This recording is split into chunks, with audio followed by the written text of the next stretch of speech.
آمنوا إن جاءكم فاسق بنبأ فتبينوا أن تصيبوا قوما بجهالة فتصبحوا على ما فعلتم نادمين। Baraigram reporters club কর্তৃক আয়োজিত আজকের ঈদ পুনর্মিলন অনুষ্ঠান ও আলোচনা সভায় উপস্থিত রিপোর্টার্স ক্লাবের আমার অত্যন্ত প্রিয় ইসলামভাজন ছাত্র জনাব হাফিজুর রহমান ময়না, রিপোর্টার্স ক্লাবের সেক্রেটারি ইসলামভাজন হজরত সহ প্রিয় সাংবাদিকরা, আসসালামু আলাইকুম রহমতুল্লাহ।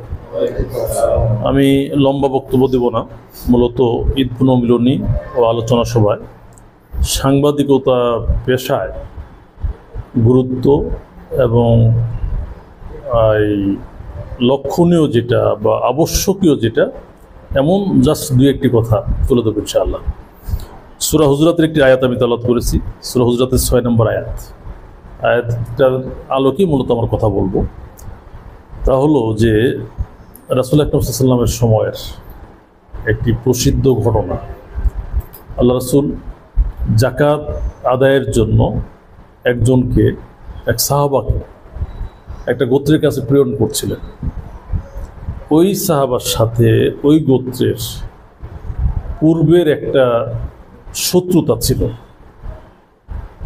আর ওই গোত্র যখন ইসলাম গ্রহণ করেছে তখনই ইসলাম গ্রহণ করেছে মানে জাকাত দিবে, তারা জাকাত দিতে স্বীকার হয়েছে।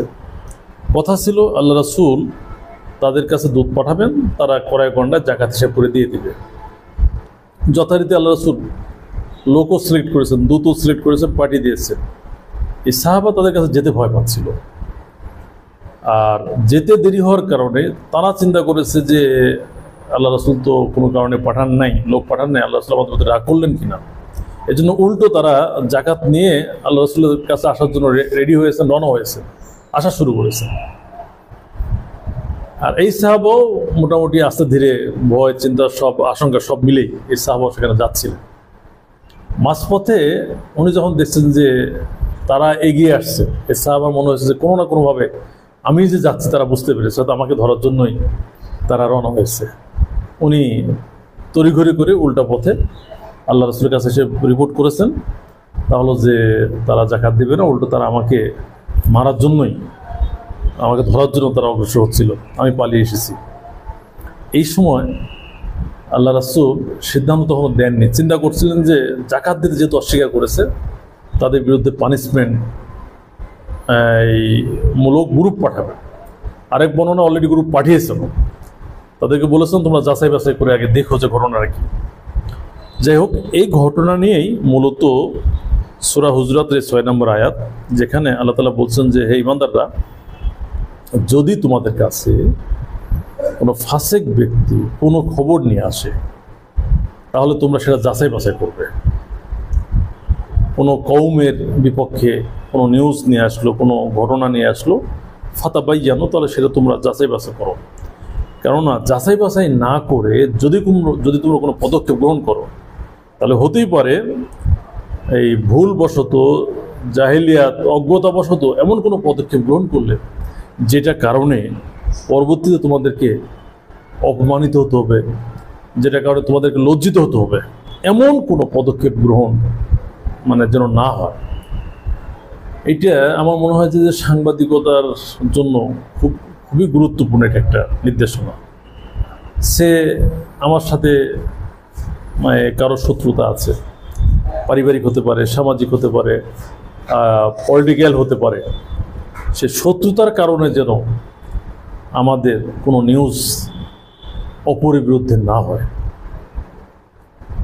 কারণ তার শত্রুতা আছে, শত্রুতার কারণে দেখা গেল যে সে যেটা করেছে সেটাও আমি নিউজ করলাম, অথবা যেটা করেনি সেটা নিউজ করলাম। এই যে নিউজ একটা করলাম, এই নিউজ দ্বারা আমি তার ব্যাপারে ভুল একটা মেসেজ যদি দেই, সেই ভুল মেসেজের পরিপ্রেক্ষিতে ওই ব্যক্তি যদি সমাজে হেয় হয়, যদি আইন আদালত কর্তৃক যদি সে শাস্তির মুখোমুখি হয়, তাহলে সূত্রপাত যদি হয় আমার নিউজ, 100% আমাকে এর জন্য হাসরের মাঠে জবাবদিহি করতে হবে একেবারে নিশ্চিতভাবে, ছাড় পাওয়ার কোনো সম্ভাবনা নেই। নিশ্চিতভাবে এই জন্য আমাকে জবাবদিহি করতে হবে, কারণ আমার একটা ভুল ইনফরমেশন, ভুল একটা মেসেজের কারণে একজন সামাজিকভাবে হেয় হয়েছে। রাষ্ট্রীয়ভাবে ধরে দিলাম যে মানে রাষ্ট্রযন্ত্র তাকে অ্যারেস্ট করলো না, বিচারে মুখোমুখি করলো না, কিন্তু সামাজিকভাবে যদি তার হেয় হয়, সে যদি লাঞ্ছিত হন, অপমানিত হন, অপমান বোধ যদি তার এসে থাকে, মানুষের কাছে যদি ছোট হয়, এই জন্য কমপক্ষে আমাকে আসামি কাঠগড়ায় দাঁড়াতে হবে। কারণ আমি তাকে, সে অন্যায় যে অন্যায়টা করেনি, সে অন্যায়ের মুখোমুখি আমি তাকে দাঁড় করিয়েছি। আল্লাহ রাসূলের একটা হাদিস আছে, আমি যদি কাউকে মিথ্যা কোনো অপবাদ দিই তাহলে সেটা আমার উপর পতিত হবে। জাস্ট ভাবার্থটা এমন বলছি। এটাও একইভাবে বলা যায় যে সাংবাদিকতার জন্য এটা আমাদের মাইল ফলক, গাইডলাইন হিসাবে এটা আমাদের মাথায় রাখা উচিত যে আমরা অবশ্যই এমন কোনো নিউজ করব না যেটা হবে উদ্দেশ্যপ্রণোদিত। তবে এটা যেমন একটা দিক, দ্বিতীয় আরেকটা দিক হলো যে আমি নিউজ করছি না, বাট একটা গ্রুপ তো নিউজ করছে, তারা অসত্য নিউজ করছে, তাহলে আমার কাজটা কি হবে? আমার কাজটা হলো এখানে হক এবং বাতিল, সত্য এবং অসত্য, ন্যায় এবং অন্যায় মুখোমুখি যে লড়াই, যতগুলো সেক্টর আছে তার মাঝে অত্যন্ত গুরুত্বপূর্ণ একটা সেক্টর হলো বর্তমান মিডিয়া, অত্যন্ত গুরুত্বপূর্ণ। সুতরাং সত্যকে নিয়ে আমরা টিকে থাকব, অসত্যের বিরুদ্ধে আমরা কলম চালাবো অত্যন্ত দৃঢ় চিত্ততা সহকারে, সাহসিকতা সহকারে। আমার যারা অন্যায়মূলক রিপোর্ট করছে তাদের বিরুদ্ধে যেমন আমার কলম ধরতে হবে, অথবা অন্যায়ভাবে আদর্শিক জায়গা থেকে বিচ্যুত হয়ে সাংবাদিকতার নীতি নৈতিকতা বিসর্জন দিয়ে দেশ, সমাজ, রাষ্ট্র, ইসলাম ইত্যাদি বিষয় নিয়ে যদি যারা কলম ধরেছে, কলম ধরে যে বিষয়টাকে কলঙ্কিত করার চেষ্টা করছে, আমাদের জায়গা থেকে সেটাকে সঠিকভাবে সে বিষয়টি তুলে ধরতে হবে। রিসেন্ট বাংলাদেশের মিডিয়া জগতের একজন খুব স্বনামধন্য ব্যক্তি, উনি ভারতীয় মিডিয়া সম্ভবত বলেছেন, দেখলাম যে সাবেক প্রধানমন্ত্রী বাংলাদেশ থেকে যাওয়ার পরে বাংলাদেশ থেকে নেতৃত্বে একটা মারাত্মক সংকটে পড়েছে। তাহলে এটা বাংলাদেশের সমাজ ব্যবস্থা তা বলে না, কিন্তু এটা তার মস্তিষ্কে প্রসূত, তার মেমোরিতে সাবেক প্রধানমন্ত্রী এতটুকু তারকে ঘিরে রেখেছিল, অথবা তার মস্তিষ্ক এই মাত্রায় বিক্রি হয়েছিল, তো তার মনে হয়েছে এটা। কিন্তু আমরা কিন্তু তা দেখি না, আমরা কিন্তু দেখি যে আলহামদুলিল্লাহ বেশ দক্ষতার সাথে অনেক প্রতিকূলতা থাকলেও প্রফেসর ডক্টর মোহাম্মদ ইউনূস দেশ চালাচ্ছেন রমজান সফলতার সাথে, দ্রব্যমূল্যকে বাজার নিয়ন্ত্রণ করতে পেরেছে। প্রতিবেশী রাষ্ট্রের বাধার পরও চীন সহ বিভিন্ন ইস্যুতে আন্তর্জাতিক মিডিয়ায়, আন্তর্জাতিক লেভেলে বাংলাদেশের একটা অবস্থান তিনি তুলে ধরতে পেরেছেন। সুতরাং সাধারণ মানুষ হিসাবে আমরা যেটা দেখছি, শিক্ষিত সমাজ হিসাবে আমরা যেটা দেখছি, তাহলে সে সংকট অলরেডি উনি কিন্তু মোকাবেলা করতে পেরেছেন সফলভাবে। কিন্তু একজন সাংবাদিকের তার মনে হয়েছে যে না, দেশ নেতৃত্বের সংকটে আছে, তাহলে এইটার কলম যুদ্ধ এটা চলছে।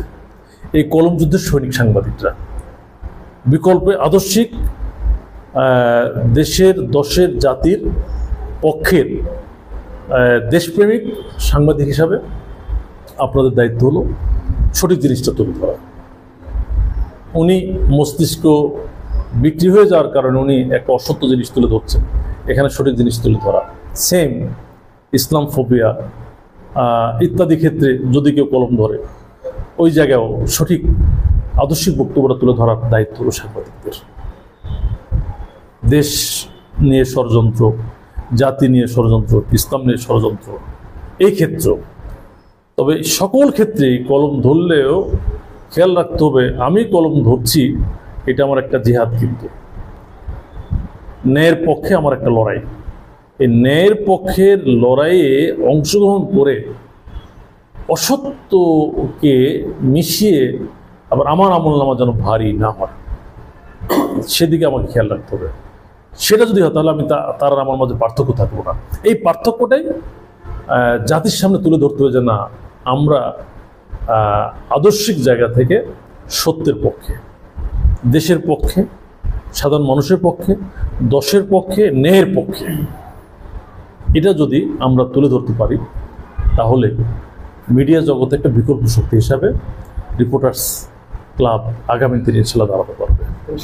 সেই জায়গায় সাহসিকতার সাথে কলম যুদ্ধে একজন সৈনিক হিসাবে তোমরা এগিয়ে যাবে, লড়াই করবে, আল্লাহর উপর জীবন মরণের ফয়সালা আল্লাহর উপর রেখেই। কারণ কলম সৈনিক যারা, তাদের তো ভয় পেলে তারা চলবে না। যুদ্ধের ময়দানে যেমন সৈনিক ভয় পেলে সে যুদ্ধ করতে পারে না, কলম সৈনিকদেরও সেম, এটা আরেকটা যুদ্ধের ময়দান, বরং ওইটার চেয়ে এটা কঠিন একটা ময়দান। যুদ্ধের ময়দানে তো চেনা যায় যে অমুক শত্রুপক্ষ, এই পাশে শত্রুরা আছে, ওদিক থেকে সতর্ক থাকা যায়। কিন্তু কলম সৈনিকদের শত্রু কিন্তু তোমাদের আশেপাশেই আছে, যেটা তুমি বুঝতে পারবো না। বন্ধু বেশে এসে সে শত্রু হবে। এই জায়গায় ঝুঁকিকে মাথায় রেখে, ঝুঁকি মনে না করে, ঝুঁকিকে মাথায় রেখে তোমাদেরকে এগিয়ে যেতে হবে সাহসিকতার সাথে। সেই সাহসিকতার সাথে লেখনী চালিয়ে যাওয়ার আহ্বান আমি তোমাদের প্রতি রাখছি এবং উত্তরোত্তর রিপোর্টার্স ক্লাবের সফলতা কামনা করছি।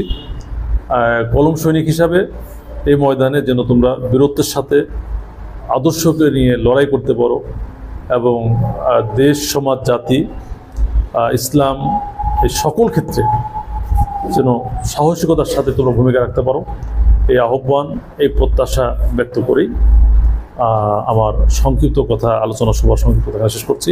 আসসালামু আলাইকুম রহমতুল্লাহ।